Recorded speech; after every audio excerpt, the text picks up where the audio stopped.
Oh. Wait, you cut your hair? Yeah. I'm an old man now. When did you cut it? You're not old. Yes, I am. I'm almost 65. I'm old. Not in these times. Yeah, but I mean, it's a long time. You got that guilty plea you see on that. You know, the pandemic, I haven't seen you. Yeah, I know. Yeah, it's been a year. Oh yeah, Gary told me. Did you work this thing too? Yep. Oh, come on, here, come on, here. And you guys can just stand on either Up side.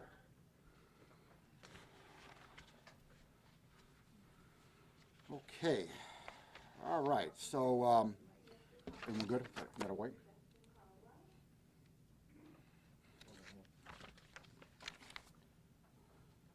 One time, throw it up there, got it. Thank Got you. Yep. Okay. I am, I'm reluctant to say that this is the biggest case that this office has ever had, but I mean, I've asked around here, and with 206 counts, it's the biggest case that anyone can remember. Maybe 30, 40 years ago, there was a bigger case, but this is a 206 count indictment that involves 5 separate individuals that took place on 2 separate dates. The first date was September 26th of 2020 at approximately 8 p.m. 19-year-old defendant Bruce Baker, 19-year-old defendant Abdi Wahab Sebtow, and a 13-year-old juvenile offender who I'm not going to name because they are a minor and they're 13 years old. But the 3 of them entered a home on the west side of Buffalo with the intent to commit a crime in the home. I'm not going to specifically talk about what the intent was right now, but I can tell you that the allegation is that there was an intent to commit a crime inside the home, and they discovered that a 11-year-old female child was the only one in the house, and they brutally raped her and committed a sexual assault on this 11-year-old child. Mr. Baker is charged with 11 counts, including 2 counts of rape in the first degree. Mr. Sebtow is charged with 5 counts, including 1 count of predatory sexual assault and 2 counts of criminal sexual assault. They're both charged with the burglary, and they're both charged with endangering the welfare of the child as well.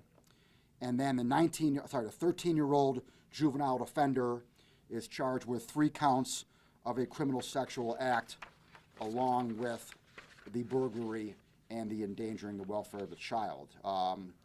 They are charged with different crimes, rape, criminal sexual acts, basically depending on the exact conduct that occurred with this poor 11-year-old child.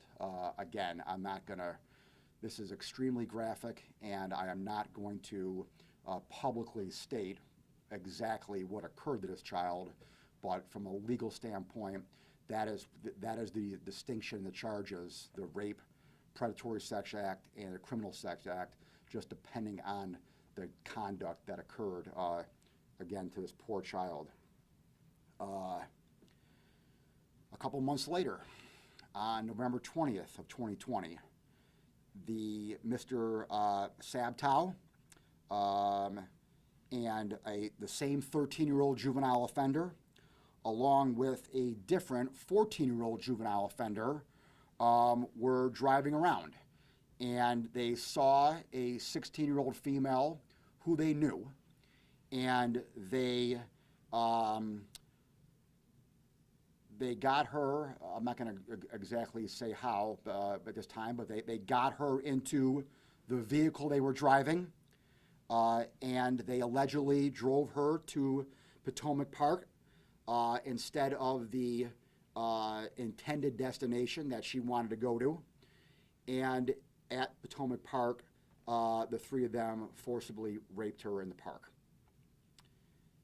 They then, after this assault, they drove the victim to another location, and there, or on the way there, they picked up Mr. Baker, who was involved in the first one, along with another 19-year-old defendant. And even though this 19-year-old defendant is an adult, and I'm not precluded from saying his or her name, he has not been caught yet. There is an indictment warrant out for this individual. This individual has not been arraigned yet, and so I'll wait to disclose his name after he's been caught and arraigned. But the five of them then took her to West Ferry Street near Broadway Park, and they again forcibly raped her.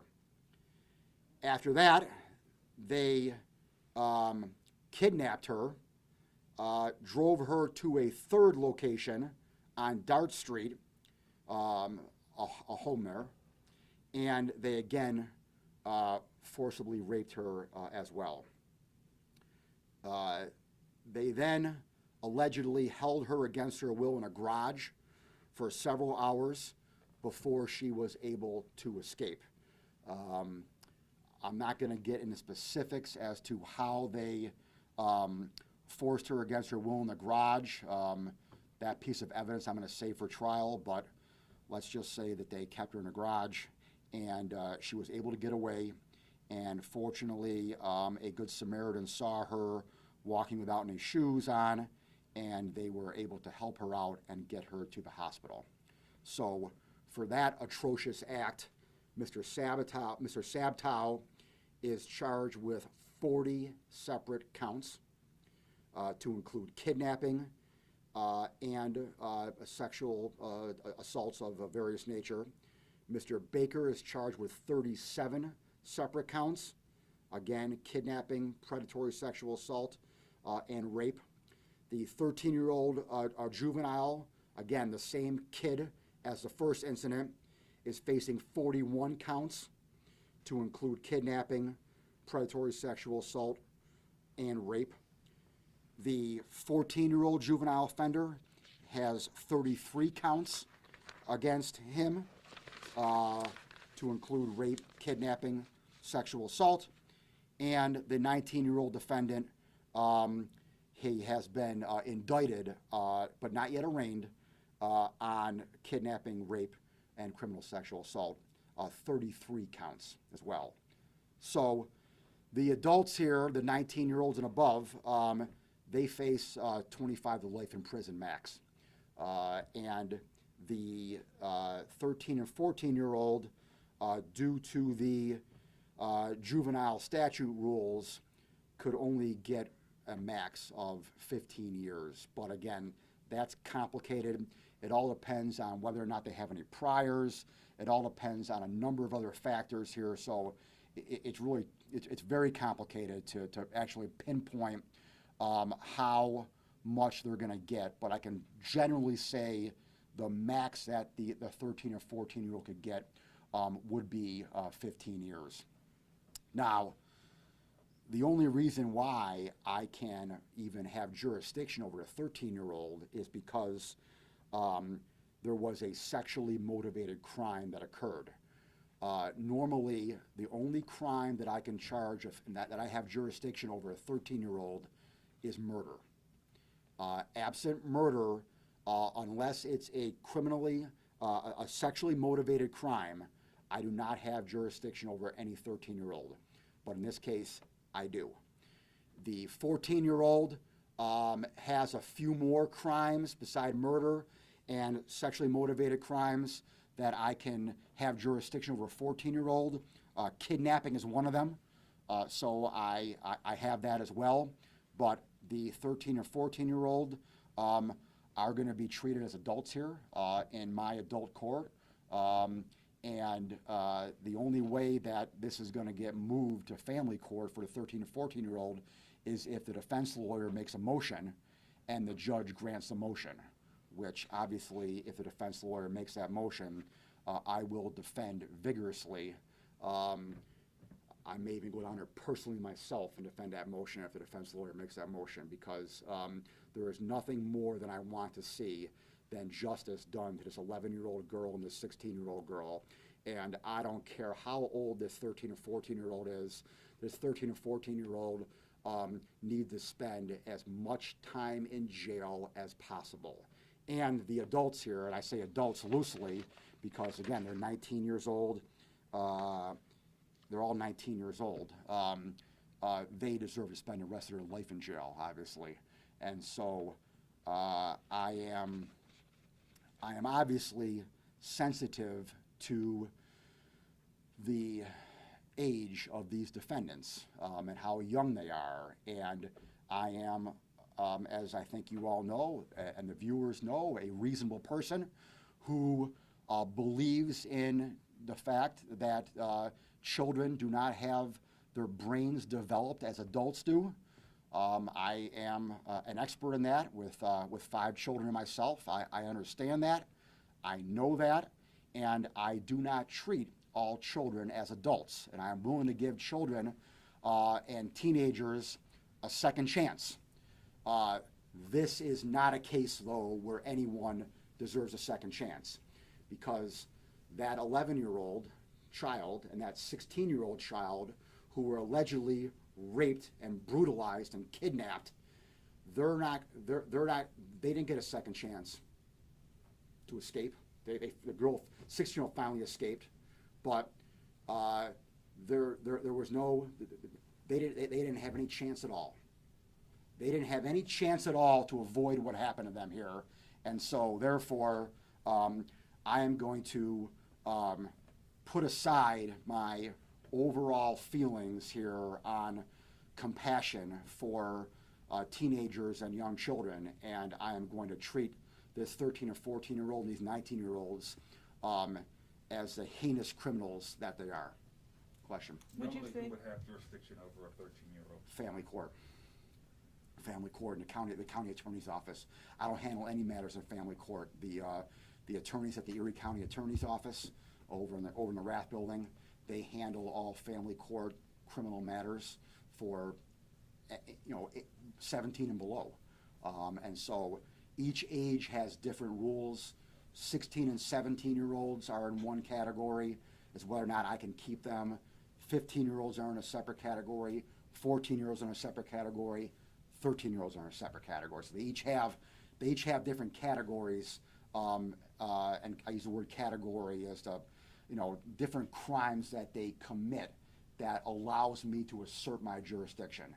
And like I said, a 13-year-old, the only way I can assert jurisdiction over a 13-year-old is if one of two things happen: murder or a sexually motivated crime. Would you say that they are predators? And if so, did they know the victims? How did this all come about? Well, was this some type of initiation? This is no. Well, again, I don't know that. They're all part of a little kiddie gang. I'll call them that. They're all part of a little gang. They're all in this little kiddie gang. They're all wannabe gangsters. And so the first incident with the 11-year-old, they were just going into the home to commit a crime, and then they came upon the 11-year-old home by themselves. So I'll leave it at that. The 16-year-old, they knew her. They picked her up in a car, and then they decided to do what they did, apparently. And are they known to the criminal justice system? I would say that yes, they are known, but I can't exactly say how they're known because I don't want to taint their trial here. So I can't talk about any past arrest or conviction or anything like that at all with them, because again, especially for the 13 and 14-year-olds, I can't talk about anything in their past. But I can generally say that they are known to BPD. Absolutely. Is there anything problematic about having an 11-year-old be left alone? Well, again, that's kind of it's a little out of my lane here. I mean, as a DA, as a parent, I got a problem with it. But every household is different. Every parent, I'm not going to give parenting lessons here or parenting skills here, but I got a problem with it. But I'll leave it at that. Harold. John, I feel like we always ask, when it involves children, it's that much more emotional. Mhm. But something like this, so heinous, does it make you feel, for lack of a better term, even more charged up as you're going into this? Yeah. I'm definitely charged up. I am. I have conflicting emotions here because, again, I realize that I'm standing up here advocating that a 13-year-old and a 14-year-old should go away to jail for 15 years, you can't take that lightly. When you're talking about a 13-year-old kid, and you're talking about a 14-year-old kid here, who, my youngest is 16, so I've had 5 kids at that age, and I know their developmental stage in life, and it's not very high. Okay, some 13-year-olds are obviously more mature than others, and so I recognize that, and I don't stand up here lightly and say that a 13-year-old should go away and spend 15 years in jail. That's on the surface, that's harsh, all right? But what happened to that 11-year-old child, what happened to that 16-year-old child, again, 2 children, all right, is even more harsh. And so I have to be harsh now. I have to be harsh because the victims in this case were treated harshly, and therefore that is overcoming my moral sense here that I have internally, where I don't want to ruin a 13-year-old's life, okay, in general, all right? But as far as I'm concerned, they potentially, I'm not going to say they did, but they potentially ruined an 11-year-old's life, and they potentially ruined a 16-year-old's life, and therefore I can go to bed tonight knowing that if I ruin a 13-year-old's life for what he did here, I'll be able to sleep. Is there any chance that the youth defendants were coerced by the 19-year-old to do what they did? I'm not gonna comment on that now. I'll comment on that after this is all over. But put it this way: the charges against the 13 or 14-year-old are independent of they individually allegedly took part in these incidents. So from that standpoint, I'm going to treat them for what they did individually. We can have a discussion after it's all over about peer pressure and how that factors in, okay? But as of right now, I'm alleging that they independently did this. I believe, enough evidence to prove that beyond a reasonable doubt, and I'm going forward against them individually. 206 charges. Do you recall any other case in the DA? No, Harold, I don't. I said when I first started out here, I've asked around. No one here can remember something that high. Our computers only go back so far, so I don't want to say it's the biggest one and have you put in your headline, and then my uncle Edward Cosgrove call me up and say, "Yeah, I had one 300," and he'll yell at me, all right? So I don't want to do that. But I think that this is probably the biggest. I'll throw that probably in there to cover me.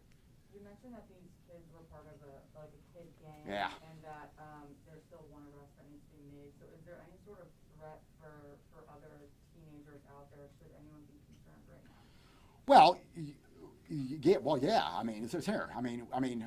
But no more so than normal. I mean, we as a community should be concerned with the number of shootings and homicides that have occurred in the city of Buffalo over the course of the past year and a half. So that alone gives me concern every day. Obviously, this 19-year-old who we're looking for I'm alleging that he is a bad young man. And so anytime there's a bad young man out there, I'm concerned. But I'm not concerned anymore that I'm concerned every day I go home, quite frankly. I'm concerned all the time. So I'm not any more concerned.